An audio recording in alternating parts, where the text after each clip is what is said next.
Do you remember Ristar? He was the first new hero Sonic team came up with after spending more than 5 years working on nothing but Sonic the Hedgehog games. Sega hyped him as the next big thing, and critics loved his side-scrolling antics. But Genesis owners were largely indifferent, and left wanting yet another Sonic sequel instead. I couldn't help but be reminded of Ristar while playing Flinthook, the clever new roguelike from Tribute Games. While the gameplay may not be the same and the structure is totally different, this brand new 2D platformer feels like the kind of thing Sonic Team would have made if they weren't forced to work on an endless parade of games starring a spiky-haired hedgehog. Oh, what a better world that would have been.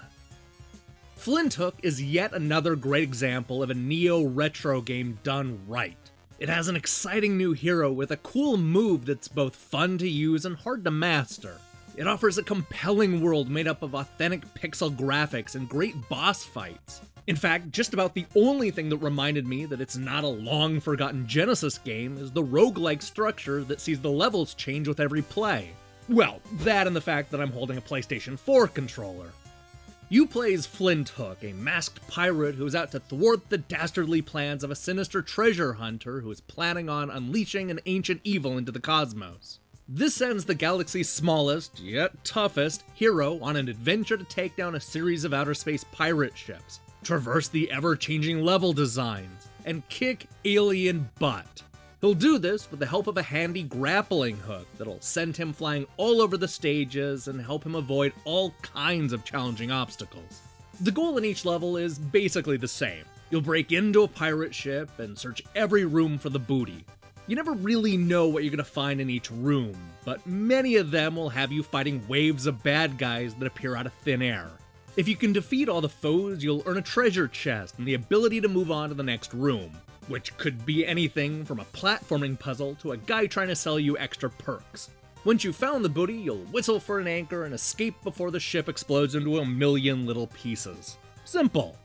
Actually, now that I think about it, it's not that simple.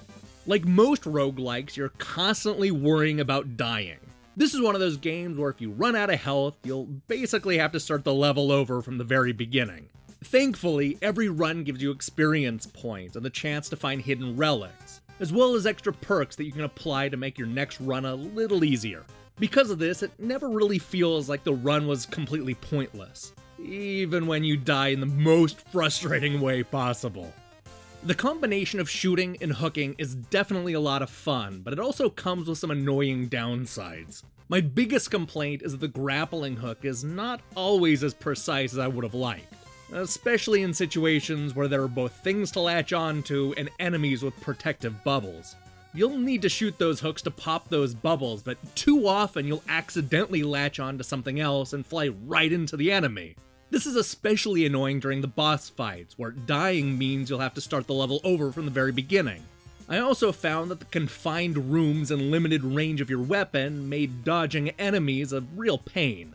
It's common to take a couple of cheap hits because there's so much going on around you. The enemy bullets are large and can seemingly go the length of the level and even through other platforms, all while you're forced to contend with hidden spikes, suicidal enemies, and other obstacles. For the most part, I had a good time learning and memorizing each bad guy's quirks, but there were times when I simply didn't have enough room to avoid attacks. This is a tough game that's occasionally unfair, but that didn't keep me from having a good time with Flinthook. As the game gets tougher, you'll find that the need to grind for loot and experience points increases. It starts to feel like you need to go back and mindlessly grind every time you unlock a new level, which hurts the pacing a bit. I also wish the different levels were a bit more distinct. Like a lot of roguelikes, you'll end up seeing a lot of the same rooms, obstacles, and environments repeated, which can make grinding feel even more repetitive. The good news is that none of this is a deal breaker, and fans of old school shooters will love the challenge. Despite being incredibly difficult at times, I still had a lot of fun blasting my way through the solar system. A lot of this comes down to the grappling hook mechanics, which is a real joy to use and will take some time to master. I also love the old school visuals, run and gun action, and all the stuff you can collect from level to level. Even when I suffered a horrible death, I still wanted to jump back in and grab more booty. That's not something I can say about a lot of roguelikes. While I wish the aiming was more precise and the levels were a little more diverse, I'm all but certain you'll have a great time kicking alien butt in Flinthook. Hey, thanks for watching our review. This is a pretty good time to be a fan of 2D action games. There have been so many incredible neo-retro games coming out lately that I barely have time to keep up. In fact, there's a great one coming out called A Whole New World, which will hit PC and consoles on May 19th. We're going to have an early review go live later this week, way ahead of release. So be on the lookout for that. And while you're doing that, I recommend you click the subscribe button and support what we're doing here. Until then.